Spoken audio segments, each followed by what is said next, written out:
Fala, turma, seja muito bem-vindo a mais um episódio aqui do JalecoCast. Hoje a gente vai falar de um tema muito específico com a doutora Bárbara. Já vou apresentar ela para vocês, mas antes eu quero já agradecer mais uma vez a Paradoxo Digital que está com a gente aqui, nossa patrocinadora.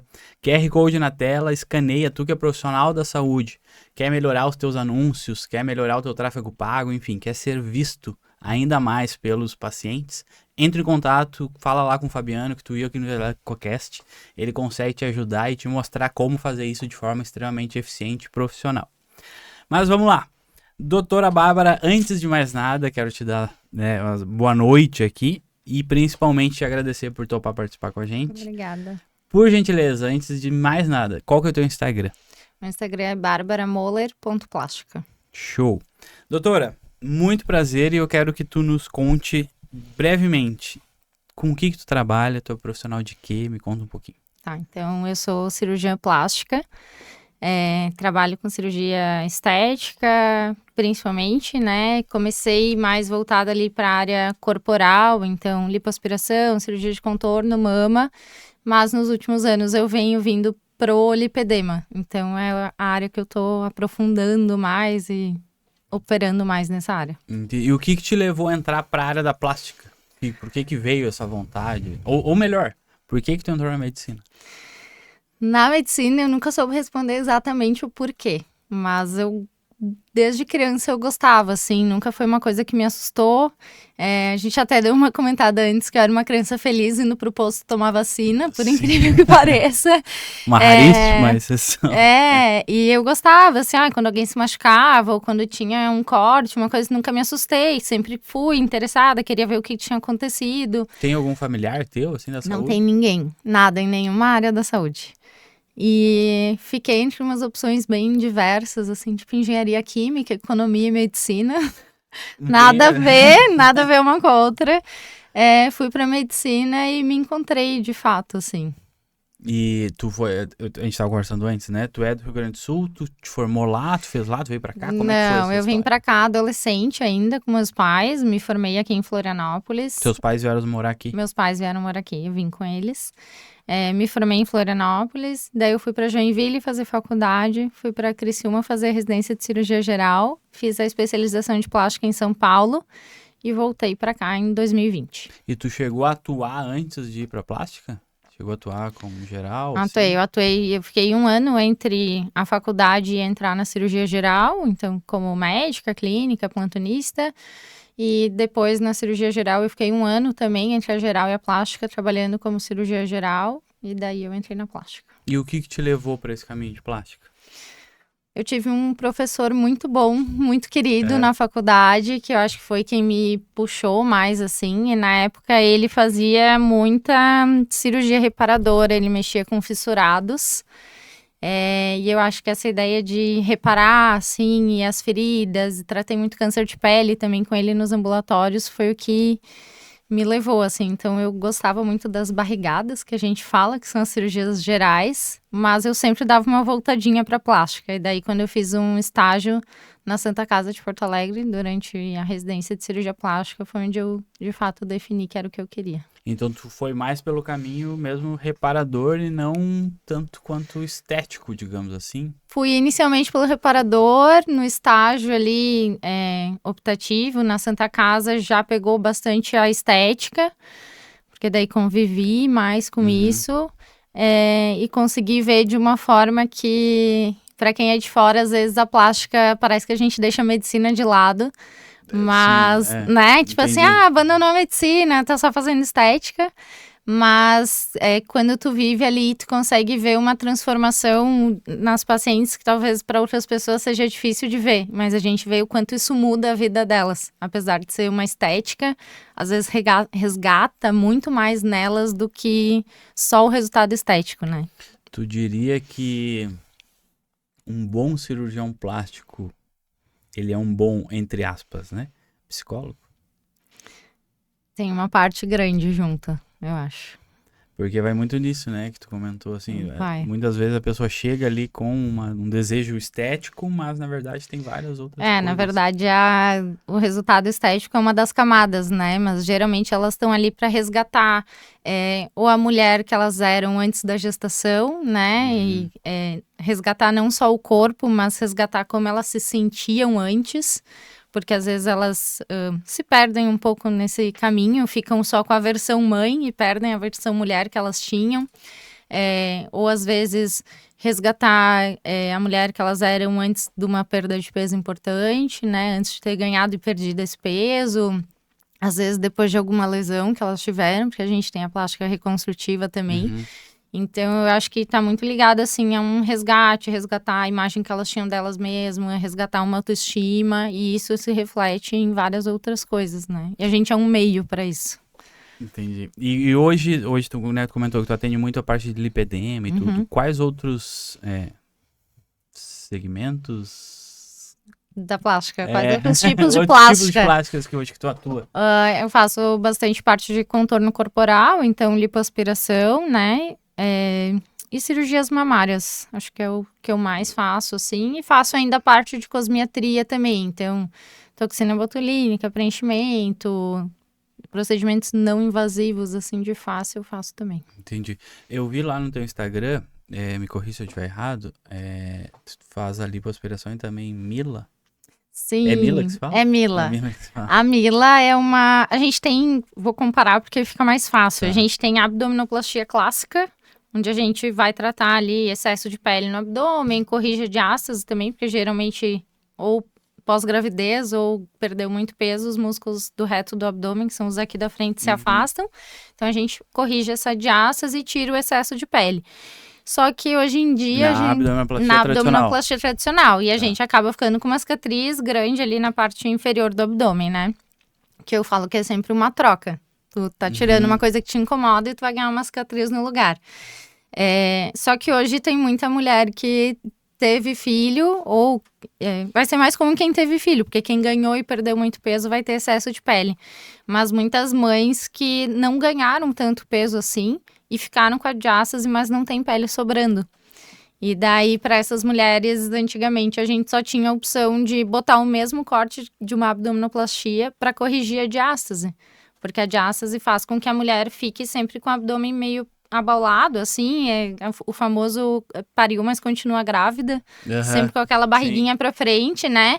Além de que elas podem ter desconforto abdominal, dor lombar, escape urinário, constipação, tudo isso pela diástase. Então, com a Mila, a gente corrige isso por videocirurgia, ou cirurgia robótica, que daí a gente chama de Mirella, mas a ideia é a mesma. Eu faço por uma cirurgia endoscópica, então eu tenho 3 furinhos pequenininhos, igual como se fosse uma lipoaspiração, corrijo a diástase, posso associar a lipoaspiração, e daí eu não preciso tirar essa pele, porque eu não tenho ela sobrando. Então, e aí ela vai se reorganizando? Ela se readequa ali, né? Entendi. A gente usa as tecnologias para retrair a pele também, para ajudar, mas daí eu tenho a correção da diástase sem um grande corte. Então, por isso que é extremamente importante a avaliação de cada paciente. É bem importante. Assim. E tem, assim, o fator determinante, quer dizer, não acredito que não único, é de fato o excesso de pele. Para definir entre a Mila e a abdominoplastia é o excesso de pele. E hoje tu faz mais Mila ou abdominoplastia? Eu ainda faço mais abdominoplastia porque muitas pacientes, apesar da gente divulgar, a Mila ainda não é tão divulgada como a abdominoplastia, porque aí já tem muito mais tempo, né, a abdominoplastia. E às vezes ainda tranca um pouco ali na questão de valores, né? Porque cirurgia por vídeo ou por robô vai ter um valor diferente da cirurgia clássica sem essa parte. E me diz uma coisa referente ao lipedema que tu citou. Desde sempre tu teve essa tendência a buscar essa área do lipedema, ou aconteceu que muitos pacientes vieram atrás de ti nisso? Assim, como é que surgiu isso? Aconteceu de alguns pacientes.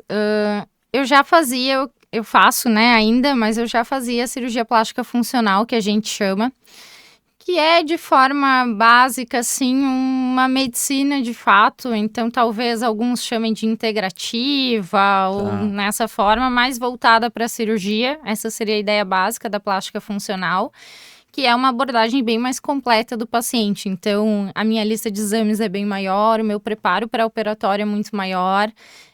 Então, oriento dieta, não sou nutricionista, faço uma orientação ou tenho parcerias com algumas nutricionistas, oriento atividade física, mas faço todo um preparo, uma reposição de nutrientes, minerais. Isso para paciente que para quer... qualquer cirurgia minha. Qualquer cirurgia minha vai ter essa parte junto, assim, né? A ideia é deixar a paciente toda organizada, metabolicamente estável para ir para a cirurgia, porque a cirurgia é um trauma. Meu corpo não sabe se eu fui atropelada ou se eu fiz uma cirurgia plástica. Para ele dar na mesma, né? Então, ele precisa se recuperar daquilo. Então, quanto melhor eu tiver, menos efeitos eu vou ter da cirurgia. Então, eu brinco que é chegar redondinha para operar, para ter menos repercussão depois. Então, eu tenho menos risco de complicações, seja intra ou pós-cirúrgicas, e eu tenho muito mais segurança no meu ato cirúrgico, né? Seja para mim, seja principalmente para paciente. Então, eu já vinha dessa plástica funcional, desse olhar maior. Eu acho que isso já resgatou um pouco a minha medicina de volta ali, isso, né? Isso desde sempre? Isso eu comecei há logo depois, uns 4 anos, assim. Então, logo depois que eu formei na plástica. E por que tu foi nessa linha, assim? Por conta do eu teu acho estilo que de vida? Pouco meu estilo de vida, mas mais segurança para paciente. Entendi. Principalmente, assim. Eu acho que eu sempre quis buscar coisas mais seguras, menos complicação, oferecer o melhor que eu posso para paciente.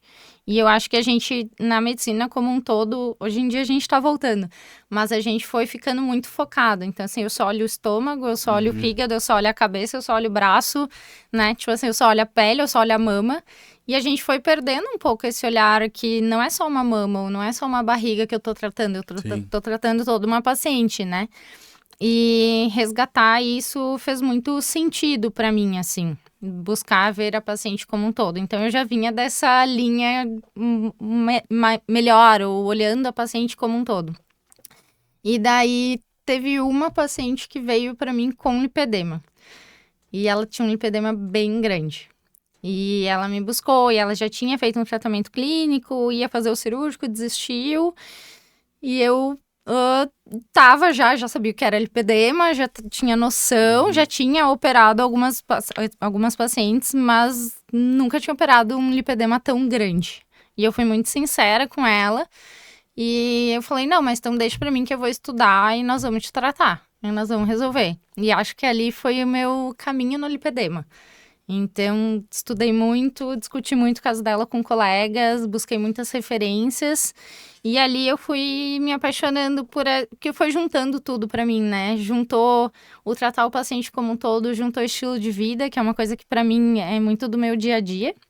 Então, assim, no lipedema tem que ter uma mudança de hábitos muito grande, né? O tratamento clínico, ele é mudança de hábitos. Então, às vezes é difícil para o paciente entender que isso é um tratamento, porque é alimentação, é exercício, é fisioterapia, é cuidar da pele. Que a pessoa, só ela pode fazer por si. Só ela pode fazer, é o dia a dia. Então, às vezes, eles não entendem que isso é um tratamento. Mas o tratamento clínico, ele é isso. Vai vir algum remédio? Se precisar. Vai vir alguma suplementação? Se precisar. Não é todo mundo que precisa. E daí, a gente pode pensar numa parte cirúrgica, né? Se for indicada. Então, juntou muito do que eu gosto de fazer com o meu estilo de vida e eu acho que aí fui achando o meu caminho, assim. E antes de eu te perguntar mais aprofundado sobre o lipedema, tava falando, né, sobre essa questão da avaliação integral, né? Vamos colocar assim. Chegava ou chega ainda hoje muito paciente, assim, desregulado, metabolicamente falando, ou não tanto? Chega bastante, assim, e eu brinco que chega bastante paciente que, se eu não tivesse feito essa parte, passaria muito batido, porque chega muita paciente magra, ou que tu olha e diz, nossa, que magrinha, saudável, vai ser bem tranquila, e daí tu olha os exames, é caótico, assim, é um ferro e ferritina lá no pé, uma vitamina D baixíssima, tem vários outros fatores que a gente olha, né? Mas são coisas que todas vão repercutir, assim, desde o mais básico, que seria uma alteração de cicatriz, até eventos graves, como trombose, tromboembolismo, né? Que ninguém quer, mas que Sim. ninguém tá livre. Então, tu ajustando, às vezes, pequenas coisas, tu consegue ver, né? E resolver e dar muito mais saúde para paciente. E aí tu faz, olha, teus exames estão assim, a gente vai precisar de X tempo, e depois tu volta, a gente refaz. Na verdade, eu faço um acompanhamento, né? Eu vou prescrever o que for preciso para ela, vou acompanhá-la nesse tempo, vou reavaliar e ver se daí a gente tá pronto para operar. Entendi. Então, no início foi difícil, acho, tanto para mim, quanto para a equipe, quanto para as pacientes, porque parecia que a gente estava negando, né? Tipo assim, mas tu não quer me operar? Mas eu quero operar semana que vem. Sim, não dá. Então, é todo um preparo, mas hoje em dia, acho que quem já me acompanha e quem tá ali comigo já entendeu, então elas sabem que é o melhor caminho, assim. Existe muito isso, assim? Da pessoa falar, tipo assim, não, vamos fazer de uma vez. Tem muita paciente que chega querendo operar semana que vem, né? Assim, vou operar semana que vem, mas não dá. Então, assim, primeiro tem que fazer os exames, Sim. tem que ver se tá tudo certo, tem que ver se a saúde tá boa, pra daí a gente operar. Principalmente porque a plástica é uma cirurgia eletiva, né? Não é urgência nem Sim. emergência. Existem os seus Sim, casos lá, mas não é o nosso dia a dia no consultório. Então, não tem porquê eu levar alguém pra uma cirurgia sabendo que eu tenho uma chance maior de dar errado, né? Sim. E me diz uma coisa agora, assim, mais tecnicamente, o que é o lipedema? O lipedema, ele é uma doença inflamatória crônica do tecido conjuntivo. A gente fala muito da gordura, né? Porque é o principal, mas envolve todo o tecido conjuntivo. Então, gordura, tendões, ligamentos, cartilagem, pele, envolve um todo. Então, tem o nome até de síndrome dolorosa da gordura, porque é o que a gente mais vai ter. A gente vai tendo um acúmulo desproporcional de gordura, principalmente em pernas, né, membros inferiores, mas também posso ter em braços. Só em braço isolado é mais difícil, mas posso ter, mas às vezes eu tenho perna e braço. E em algum outro lugar do corpo, não. Só membros mesmo, assim, abdômen, tórax, abdômen inferior, às vezes, quadril, eu posso Quando ter. já é muito exacerbado embaixo? Não, porque não? eu posso ter, às vezes, um tipo 1 que vai pegar basicamente quadril, né? Vai pegar quadril, culote ali, então eu posso ter abdômen inferior, às vezes sacro, partezinha mais ali, logo acima do bumbum, posso ter. Existem relatos em algumas outras áreas, assim, tipo tórax, mas é menos frequente, não é o comum. O comum é pernas, principalmente, e braços. Então, eu vou tendo esse acúmulo desproporcional da gordura, é uma doença inflamatória, então eu vou tendo alteração de microcirculação, tudo isso que vai me levar a quadros de dor. Então, é uma gordura que dói e ela se acumula muito, vai formando nódulos. E daí a gente tem dor, tem hipersensibilidade, então às vezes é o toque simples, né? Tem muito relato de paciente que, assim, às vezes o namorado põe a mão na perna e aquilo que pra nós não é nada, é desconfortável, é doloroso pra ela. Eu tenho roxos com muita frequência, então mesmo sem batidas, sem nada, paciente que acorda roxa, assim, vários roxos pela perna. Eu posso ter as pernas frias, mais comum do que quentes, o perna fria, alteração de pele, geralmente um aspecto de celulite, que elas relatam como celulite, mas é pelas nodulações e pela fibrose. E eu posso ir evoluindo para alterações ortopédicas, né, e dificuldade de caminhar. E como que eu consigo saber, assim, porque é genético, não é? Como que eu consigo chegar nesse diagnóstico, digamos assim? Ele tem um fator genético bem importante, apesar de a gente não ter ainda um gene específico, porque na verdade isso tem várias alterações genéticas, então não tem um específico, mas geralmente tu vai ter vós, mães, tias com uma característica física semelhante, mas às vezes eu tenho da parte paterna. Então eu tenho da avó paterna, né? Da avó do pai. Ela é uma doença exclusiva da mulher? Ela vai ser, assim, uns 95% ou mais em mulher. Em homens é bem raro, mas posso ter. Então, ela vem dessas alterações genéticas associadas a hábitos, estilo de vida, né? E aí a gente vai ter... Ela vai se desenvolver principalmente em períodos de alterações hormonais. Então, não é uma alteração específica, mas são fases onde eu tenho grandes alterações. Então, puberdade, quando a menina menstrua, gestação, menopausa. São os principais, né? As principais fases que eu vou ter alteração. Então, a gente até falou de idade, é muito amplo, muito porque eu vou ter ali desde os 13, 15 anos ou menos, porque as meninas hoje estão menstruando com 10 anos, até lá os meus 60 anos, né? Então, tem pacientes que vão ter só lá na menopausa, com 50, 60 anos, que vão notar essas alterações. E aí, geralmente, eu vou começar a ter como se fosse um corpo segmentado. Elas falam que é tipo 2 corpos em um, porque em pacientes magras, eu vou ter aqui em cima bem magrinha, e da cintura para baixo eu começo a ser muito volumosa. Então, se tu dividir... O volume, ele tá sempre associado ao lipedema? Geralmente vai estar associado. Claro que depende do meu grau de lipedema, né? Do estágio do meu lipedema. Mas, geralmente, eu vou ter uma desproporção, né? Então, as outras partes magrinhas e as partes afetadas com maior volume associado a dor, roxo, sensibilidade, várias queixas, inchaço, sensação de cansaço, pernas pesadas. Qual que é o principal sintoma, assim? É o visual? É o volume? Ou é mais a dor? Eu acho que o volume é o de mais fácil identificação, né? Tu vê alguém, tu consegue identificar mais facilmente pelo volume. Mas se eu tenho um estágio menor, ali um estágio 1, e a paciente tem um peso controlado, eu não vou ter isso tão claramente. Daí eu vou mais para sintomas de dor, sensibilidade, os roxos. O visual, ele não é um fator determinante. Não é determinante. E a gente tem muito conflito entre lipedema e obesidade, porque às vezes confunde, né? Ou eu acho que é só uma obesidade e fico muito tempo sem o diagnóstico, porque a distinção daí ela não é tão clara, né? Quando eu tenho só obesidade, eu vou ter uma gordura espalhada de forma geral pelo meu corpo. Então eu vou ser, tipo, toda com mais volume. No lipedema, geralmente eu vou ter esse volume maior nas áreas afetadas. Mas eu posso ter vários tipos. Então eu posso ter, tipo 1, só quadril e coxa ali, né? Quadril e bumbum. Tipo 2, pegaria do quadril até o joelho, toda a coxa. Tipo 3, pegaria do quadril até o tornozelo. O 4 seria braços. E o 5 seria só perna, só do joelho para baixo. E eu posso ter associações, né? Eu posso ter o braço mais algum tipo na perna. Então, eu tenho os tipos de lipedema e eu tenho os estágios, que é a evolução da doença, né? E como que é feito o diagnóstico, propriamente dito? O diagnóstico, ele é clínico, então, através do exame físico, junto com a história. E eu posso, se tiver dúvida, solicitar alguns exames.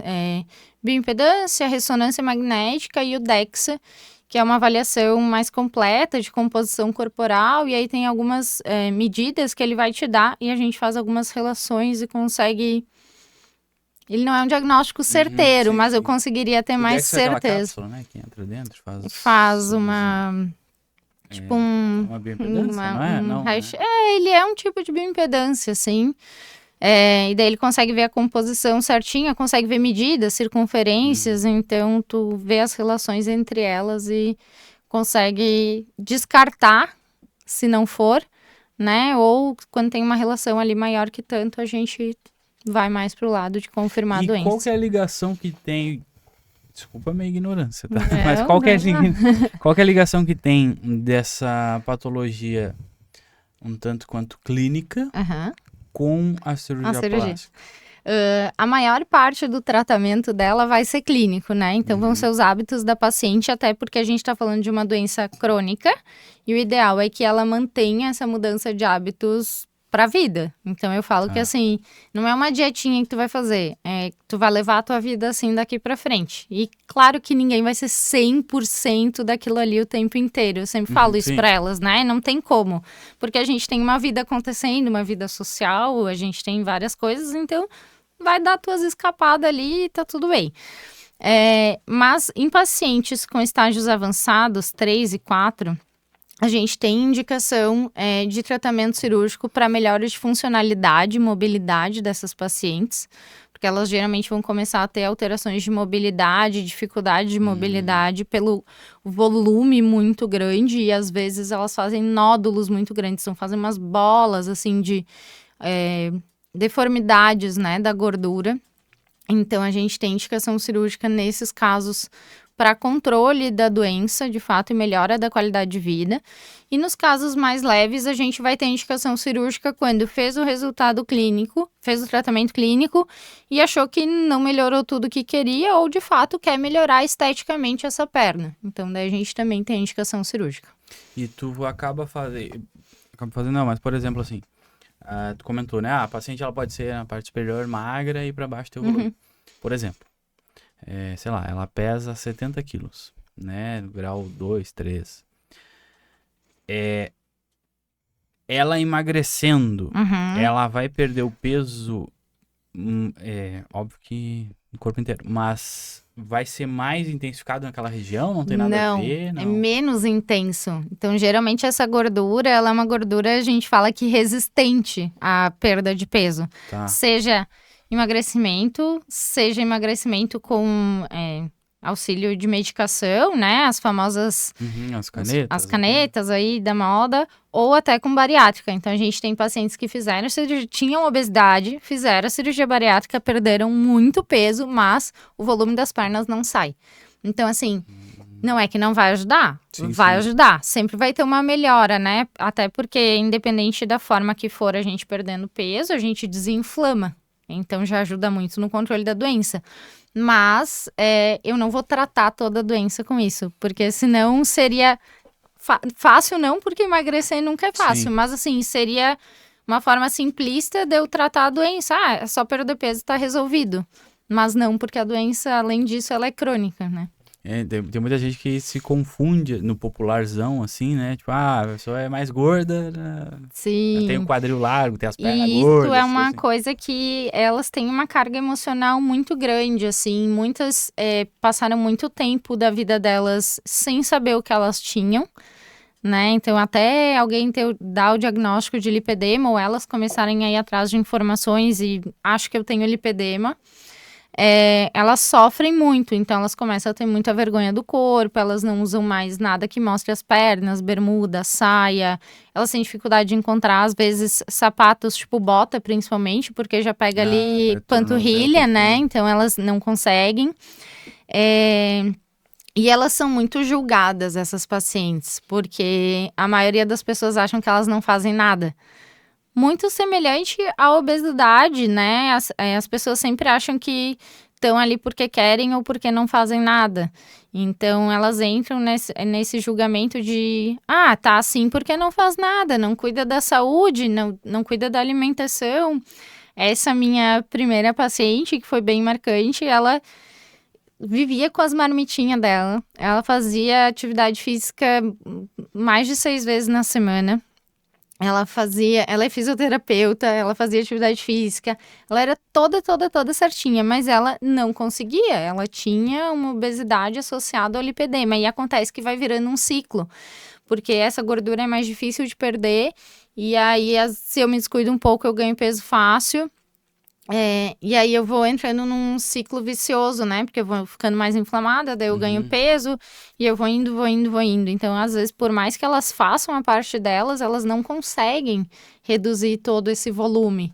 E é muito difícil. E mesmo quando elas praticam atividade física, elas têm mais dificuldade de ganho de massa magra. Então... O corpo tá sempre inflamado ali, né? Tá sempre inflamado. E me diz uma coisa, não sei se tem essa relação, mas tu tava falando, eu tava pensando.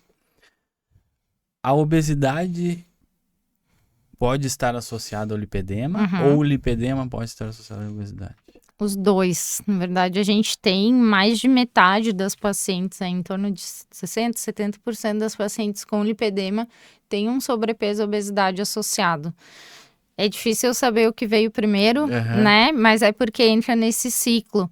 Então, elas têm dificuldade, daí elas desanimam, daí elas não veem resultado, daí elas largam. Daí elas tentam voltar atrás, daí elas perdem peso, mas não notam melhora daquelas pernas ou daquele braço. É como se nadasse para morrer na praia, porque elas não veem resultado. Então, é difícil, é um processo a autoestima delas é muito, muito, muito abalada, assim. E como que tu entra nesse aspecto? Eu entro ali um pouco na parte clínica que eu faço, mas a cirurgia tem um papel muito importante, né? Então, tanto de resgate estético, mas resgatando a autoestima delas na condição de, nossa, voltei a usar um short, nossa, consegui botar uma bota. Então, são coisas que elas não faziam antes, até a parte funcional. Então, assim, o paciente consegue sentar e dobrar a perna, cruzar a perna, né? Mulher senta muito assim, as pacientes com lipedema não conseguem. Seja por dor, seja pelo volume. É uma coisa muito simples muito que tem um simples. impacto gigantesco, né? O conseguir botar uma bota, várias mandam mensagem, nossa, consegui botar uma bota, porque agora minha panturrilha enche e sobrou um dedo ainda. Então, assim, é a alegria delas, né? Conseguir usar um short e sair sem ter vergonha do corpo que elas têm. E parte funcional, né? Então, assim, conseguir agachar, conseguir voltar a fazer atividade física, sem dor, sem limitação, com uma amplitude de mobilidade maior. Então, eu falo que nos graus maiores, a parte funcional é muito mais importante. Todas querem a estética, não tem como negar isso. Mas a funcionalidade nos graus maiores é muito mais importante do que a estética, né? Sim. E hoje tu atende também mulheres que não vão fazer cirurgia? Atendo algumas que vão para saber se tem o lipedema, né? Atendo algumas que têm estágios iniciais e às vezes fazem a parte clínica e decidem que não querem operar, porque para elas aquele resultado já tá legal, Entendi. já melhoraram os sintomas, então para elas tá bom. E às vezes a gente recebe encaminhado de outros colegas também que fizeram a parte clínica das pacientes e daí às vezes chegaram num limite de resultado sim. e a paciente quer melhorar mais, então daí elas vêm para parte cirúrgica, né? Entendi. E fazendo um gancho, assim, trocando um pouquinho dessa questão do lipedema, existe relação, por exemplo, do lipedema, essa questão, com outros procedimentos cirúrgicos? Por exemplo, não sei se tem relação, tá? Mas, enfim, uma mastopexia.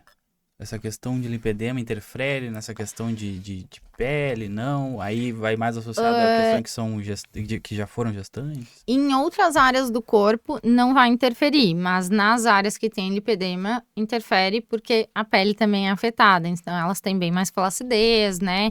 A pele tem uma qualidade pior nessas áreas. Mas assim, se eu tenho lipedema, não necessariamente eu vou ter alteração de pele ou flacidez em mama, abdômen, Não outras partes do corpo. E essa parte mais de mamas, assim, hoje tu ainda atende? Ainda atendo.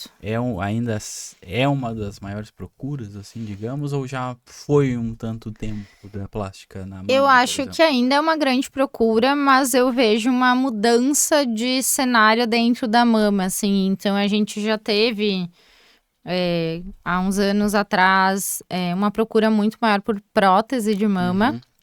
Aí a gente passou pela fase do explante, que é a retirada da prótese, né? Que foi um boom ali, assim.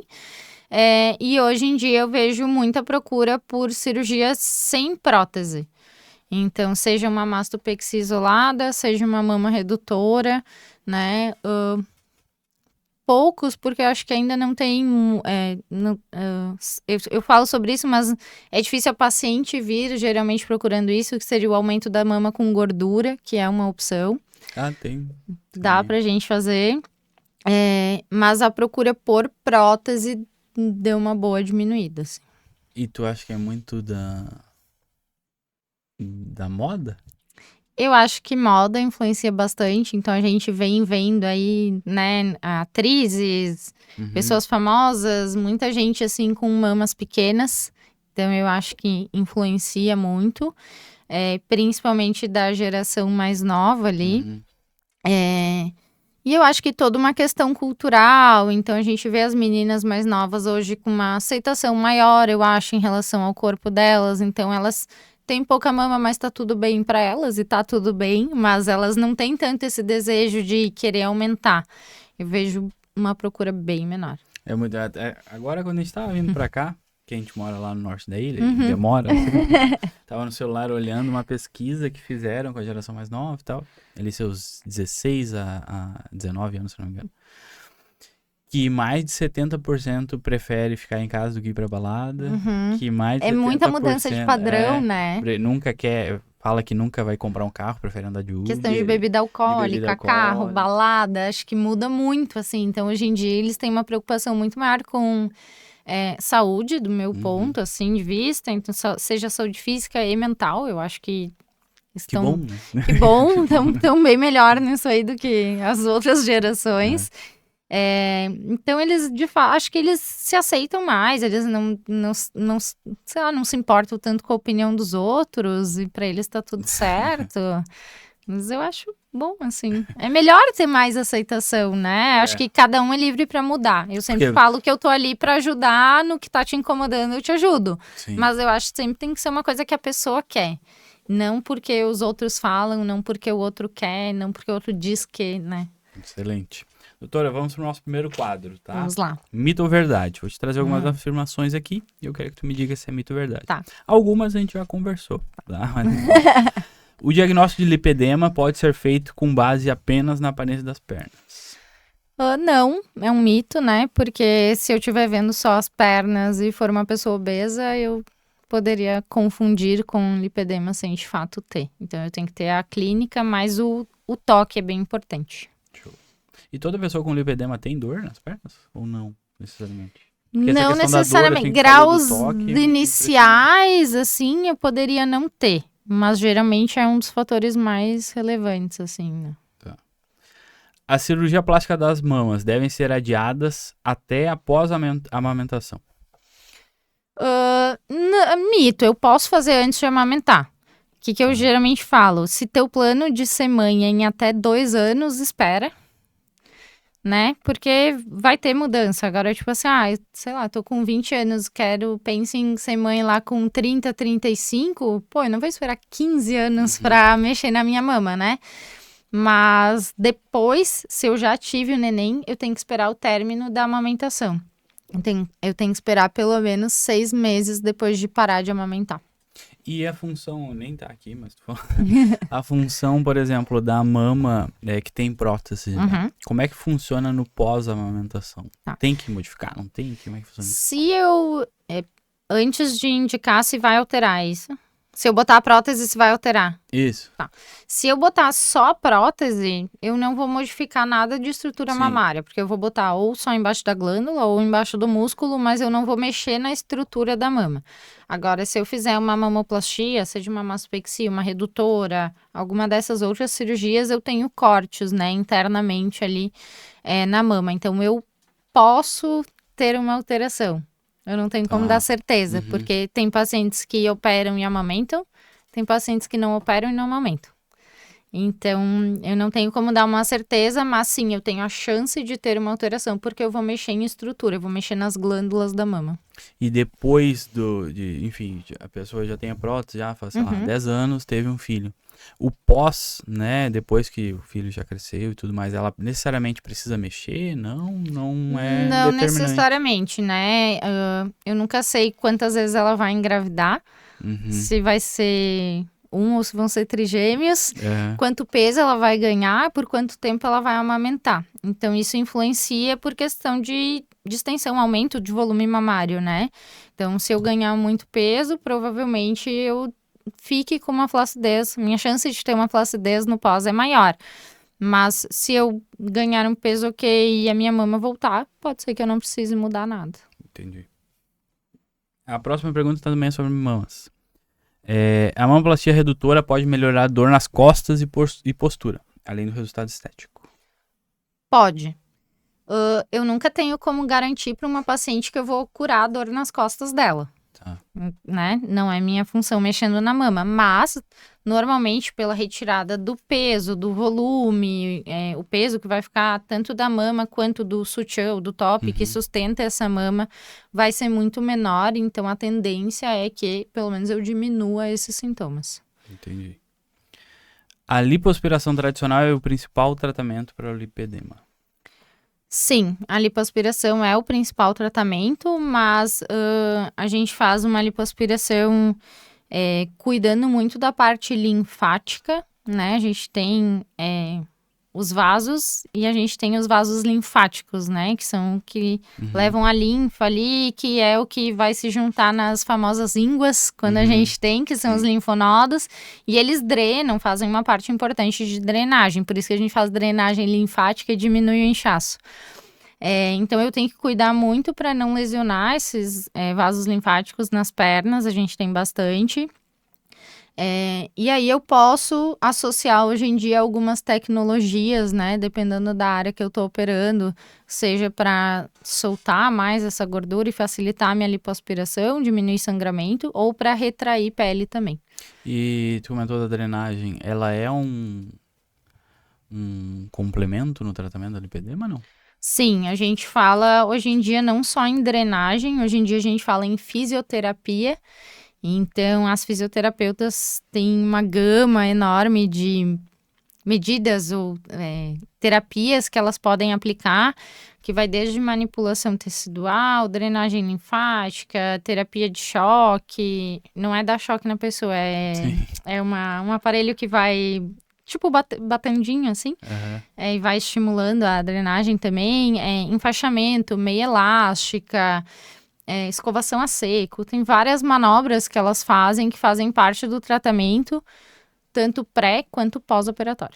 E como que é esse trabalho multidisciplinar, assim, dentro do teu consultório? O lipedema, ele tem que ter uma equipe multidisciplinar de fato, né? Porque não é uma coisa isolada. Então, às vezes eu tenho alterações metabólicas, eu posso ter um endócrino junto ali para me ajudar. Eu tenho a parte da fisioterapia, eu tenho psicologia, eu tenho o educador físico, idealmente, né? Ou alguém auxiliando essa paciente nos exercícios, porque também são diferentes dos tradicionais. Então, toda uma cirurgião vascular, toda uma equipe que eu tenho que ter. Eu ainda não tenho uma clínica com todas as especialidades, mas eu tenho meus contatos e tenho uma rede de apoio muito grande, né? Então, eu sei com quem minha paciente está passando e a gente se comunica e vai alinhando o tratamento, que é fundamental. E quando que a tua paciente não, porque a tua paciente já tá contigo, mas quando aquela pessoa que tá em dúvida, assim, tudo mais, porque assim, com quem eu vou? Com quem eu vou e o que eu tenho. Sim. Porque por mais que, tu pode me dizer melhor, de quanto tempo pra cá, assim, que começou a se popularizar mais o diagnóstico do lipedema? Eu noto, assim, de uns 4, 5 anos pra cá, mas mais uns 2, 3. Mas sempre foi uma questão que já existia. Ele já existe. A gente tem relatos de lipedema e de tratamento do lipedema desde 1940. Então, ele já existe há muito tempo, mas não era uma coisa tão difundida. E vou te dizer assim, eu passei pela minha especialização, pela residência por 3 anos sem ouvir falar de lipedema. Inclusive, tratei pacientes com lipedema sem dar o diagnóstico para elas, né? Fiz uma lipoaspiração, sem dar o diagnóstico e sem, de fato, fazer um tratamento melhor, né? Que seria tratar toda essa parte clínica junto. Mas eu acho que, assim, de uns 3, 4 anos pra cá, vem se falando muito mais gente famosa tendo, mais gente na mídia, as pacientes vêm sabendo, tendo mais informações. Mas ainda é muito confuso, muita gente, de fato, eu recebo essa pergunta, mas em quem eu vou? Então, eu acho que, assim... tipo, assim, ficar muito na dúvida, assim, isso é uma doença de qual especialidade? E aí, como ela é multi, a gente poderia passar com alguns profissionais, né? Então, cirurgião plástico, cirurgião vascular, endocrinologista, às vezes até os próprios nutricionistas conseguem, talvez eles não te deem o diagnóstico exato, porque eles não têm a parte médica, mas eles conseguem ver várias coisas e pelo menos te orientar. Acho que tu tem um lipedema, procure alguém para fazer. E os fisioterapeutas também, porque às vezes muita gente acaba indo neles para drenagem ou para, eu tô muito inchada, vai ali. E eles tratam muito essa parte. Mas de todas as áreas, procure alguém que seja acostumado a lidar com isso. Porque a gente ainda tem profissionais que ou não gostam do lipedema, não pegaram isso como área para eles e tá tudo bem.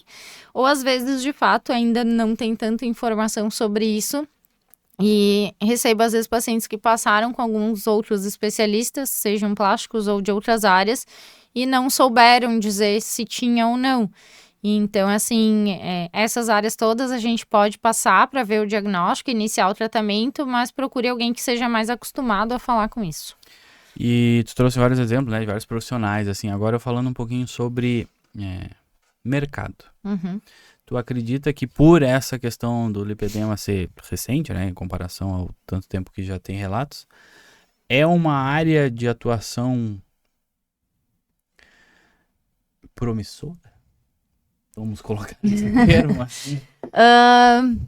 Acho complexo, mas assim, eu acho que sim, pode ser, se tu fizer um trabalho sério e pensar na saúde do paciente como um todo, sim, pode ser uma área muito promissora. Eu te pergunto assim, porque quando a gente começou com o podcast aqui, começou a ter estudantes de várias áreas que começam a olhar. Uhum. E a gente começou a ver, né, e tudo assim nos Cada ano tem a garota assim. dos olhos. Exatamente. A gente trouxe aqui alguns outros profissionais de outras áreas, assim, de nichos, assim, específicos. E aí, tu falando, me veio isso, assim, né, que pelo fato de ser multidisciplinar, talvez tu ter um fisioterapeuta especialista em lipedema, né, enfim. Eu acho que sim, mas eu acho que não dá para ir só pela questão de isso vai dar certo, eu vou ganhar dinheiro. Uhum. Eu acho que, de fato, tu tem que gostar do assunto, tu tem que estudar muito o assunto e tu tem que fazer uma boa abordagem multidisciplinar. A gente nunca vai conseguir tratar sozinho um paciente com lipedema, então eu não posso querer abraçar o mundo naquele paciente, porque tem coisas que fogem da minha alçada, né? Mas é uma área boa. Mas eu acho que o principal é tu gostar do teu paciente, né? Porque é crônico, né? Eu acho que já teve mais o boom, eu acho que já foi mais a menina dos olhos, mas são pacientes, digamos assim, complexas, sim, porque elas têm várias coisas envolvidas, não é só uma queixinha, não é só uma gordurinha localizada. E tem uma parte emocional, psicológica muito grande, uma carga muito grande que elas carregam. Então, talvez nem todos estejam preparados para lidar com isso ou queiram lidar com isso, né? Mas mesmo que eu não seja psicóloga, a gente entra junto nessa leva. A gente tem que acolher elas, entender o que elas passaram, abraçar de fato essa paciente, né? Para que ela também entenda a importância do tratamento e faça ele adequadamente. Então, se tu fizer tudo isso, pode ser uma área muito promissora. E me diga uma coisa, lá no teu Instagram tá fixado um vídeo teu com uma paciente e tudo mais. Me conta um pouquinho. Essa foi a minha primeira paciente. A paciente que me trouxe, assim, pro lipedema. E acho que a gente sempre foi muito sincera uma com a outra. E eu consegui, de fato, fazer todo esse trabalho com ela, assim, esse trabalho global, essa melhora de saúde. A gente conseguiu perder muito peso juntas. A gente conseguiu melhorar a qualidade de vida dela. Ela volta e meia ainda me manda assim, agora eu consigo fazer esse exercício. A minha bota entrou. Agora eu tô usando perna de fora. Consegui dobrar minha perna. Então, elas vêm compartilhando muito com a gente. Assim, acho que eu crio um vínculo bacana com as minhas pacientes.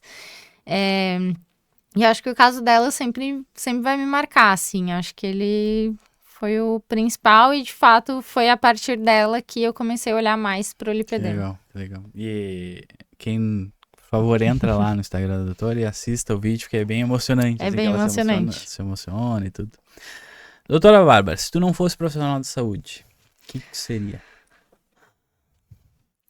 Eu já falei profissional da saúde, vai tirar. Não, eu acho que eu iria... Não, eu acho que eu iria para alguma coisa de culinária.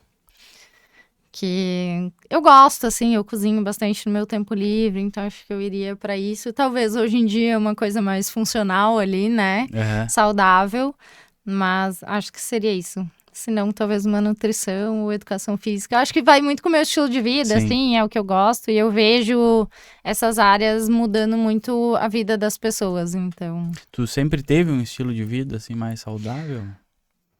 Tive fases.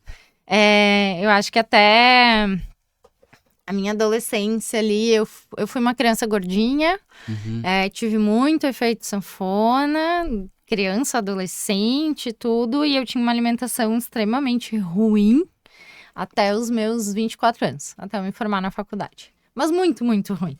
O meu prato era aquele branco e amarelo, não tinha uma cor, não tinha um legume, não tinha uma verdura, uma fruta. Eu só comia banana.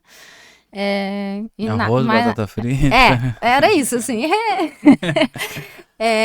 E aí... E o que te fez mudar? Na faculdade eu engordei bastante. Eu me formei no auge do meu peso, assim, foi o máximo que eu cheguei. E aí, 2 meses depois, eu decidi que eu tava gorda e eu queria emagrecer. E daí, mudei, comecei mudando sozinha, depois procurei uma nutricionista, e daí eu acho que eu me dispus a abrir minha cabeça e, tipo, tá, eu vou ter que mudar. E começar a tentar provar coisas novas, porque a minha alimentação era extremamente restrita.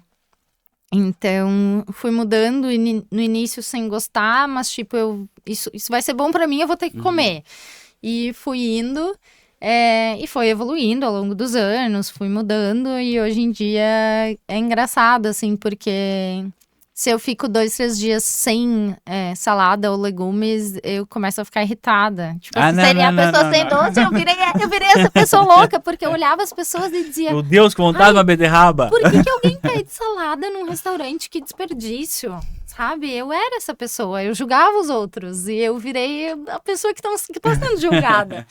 Mas eu vejo o quanto isso me mudou, assim, tanto de parte de cabeça mesmo, para vida, saúde e longevidade, quanto para a parte de estética, que foi, inicialmente, eu fui pela estética, porque eu não estava gostando, mas eu vejo como mudou, vai virando um ciclo, assim, né? Acho que tu vai te alimentando melhor, daí tu faz uma atividade física, daí tu sente melhor, daí tu dorme né? cedo, daí tu vai indo, daí uma coisa vai se alinhando toda com a outra. Eu brinco que hoje em dia, assim, se eu faço uma coisa muito fora do meu padrão, me quebra todo o resto, assim. Então, eu já não curto tanto. Tu vai virando um hábito mesmo, né? E o exemplo é muito importante também, né? Tu lida muito com isso, os teus pacientes, ele né, o que tu trouxe, ele tem essa... talvez dificuldade de viver uma vida mais saudável. Eu acho que eu sempre brinco, assim, que isso é uma coisa que as pacientes não podem falar de mim, assim. Tipo assim, não pode falar, não, porque eu faço, eu como bem, eu me alimento bem, então eu brinco com elas, assim, dá pra fazer? Dá, que eu sei que dá. Então, eu acho que encaixa muito também, mas eu acabo levando pra elas e muitas chegam em mim e falam... Nossa, eu vejo como tu faz as coisas. Nossa, eu vejo como tu te cuida. Eu quero ser assim também. Então, acaba virando vai criando a tua comunidadezinha ali, né? E pegando esse gancho, tu acredita que o Instagram hoje ele é uma excelente forma de conexão? Pegando no teu, né? Sim. Nos teus pacientes, assim. Eu acho que sim. Acho que eu demorei muito pra... Não pra acreditar, mas pra conseguir me botar ali. Porque eu sempre fui uma pessoa muito reservada. Então, isso era difícil pra mim no início. Eu acho que até antes de eu me formar, meu Instagram era fechado. E nem no fechado eu botava as coisas. Então, botar isso publicamente pra mim foi difícil, assim. Mas tu vai indo, tu vai relutando, vai aprendendo a lidar com aquilo. E hoje em dia eu vejo que sim, é uma boa forma... Tanto de conhecer teu trabalho quanto a pessoa. Porque eu acho que hoje em dia... A gente não procura só um profissional. A gente procura uma pessoa. Então, conecta. Eu tenho muitas pacientes que têm um estilo parecido com o meu, que gostam do estilo de vida que eu levo, que fazem. Eu tenho muitas pacientes que praticam muita atividade física, né? Então, vai Já conseguiu assim. levar alguma paciente pra corrida? Levei algumas. Tenho algumas que vieram da corrida. Ah, é? Tem. Então, conecta, eu acho. E o que tu diria para uma mulher que tá em dúvida se tem lipedema, se não tem, que até sabe que tem, já tentou ir passar por 1, 2, 3 médicos e não funcionou? Eu acho que primeiro entender que ela não tem culpa daquilo.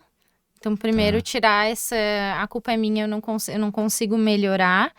E depois, de fato, procurar algum especialista, pode ser comigo, mas pode ser com outros, que consigam te entender, te examinar e, de fato, te ajudar nessa decisão se tu tem ou não. porque a partir daí a gente começa o tratamento. Quanto antes a gente começar o tratamento, melhor o resultado e menos efeitos eu vou ter dessa doença, né? Porque ela é progressiva. Então, se eu não trato, ela vai piorando cada vez mais. Quanto antes eu tratar, melhor.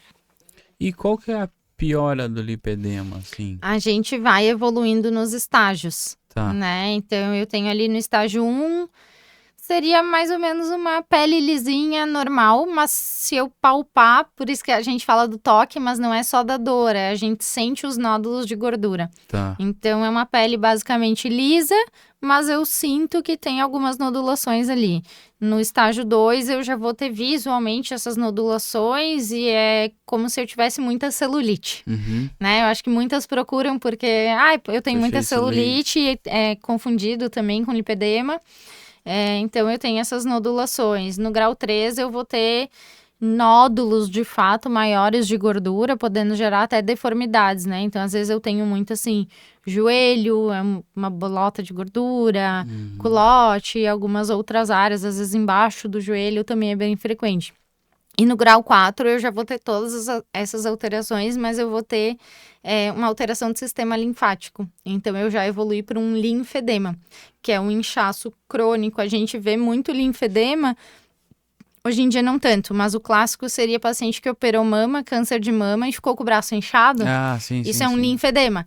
Então, eu posso ter isso nas pernas, mesmo sem ter operado. Por quê? Porque a minha lesão foi progredindo, vai ficando tão grave que os meus vasos linfáticos estão todos alterados e não conseguem mais drenar esse conteúdo. Então, eu vou progredindo, e daí eu vou tendo alterações ortopédicas, né? Eu vou ficando com o joelho para dentro, eu vou ficando com os pés para fora, o pé vai ficando plano, eu vou tendo dificuldade de caminhar. Então, é muito delicado isso, né? Porque tu parte de um estágio inicial que muitas pessoas falam, não se cuida, não sei o quê, etc. Principalmente estético, né? Exato. Para uma alteração ortopédica e vascular. É linfático, mas entra nos vasculares ali, né? Então, eu vou evoluindo. Que importante é o trabalho que tu vem fazendo na tua rede social e tudo, porque é muito sério.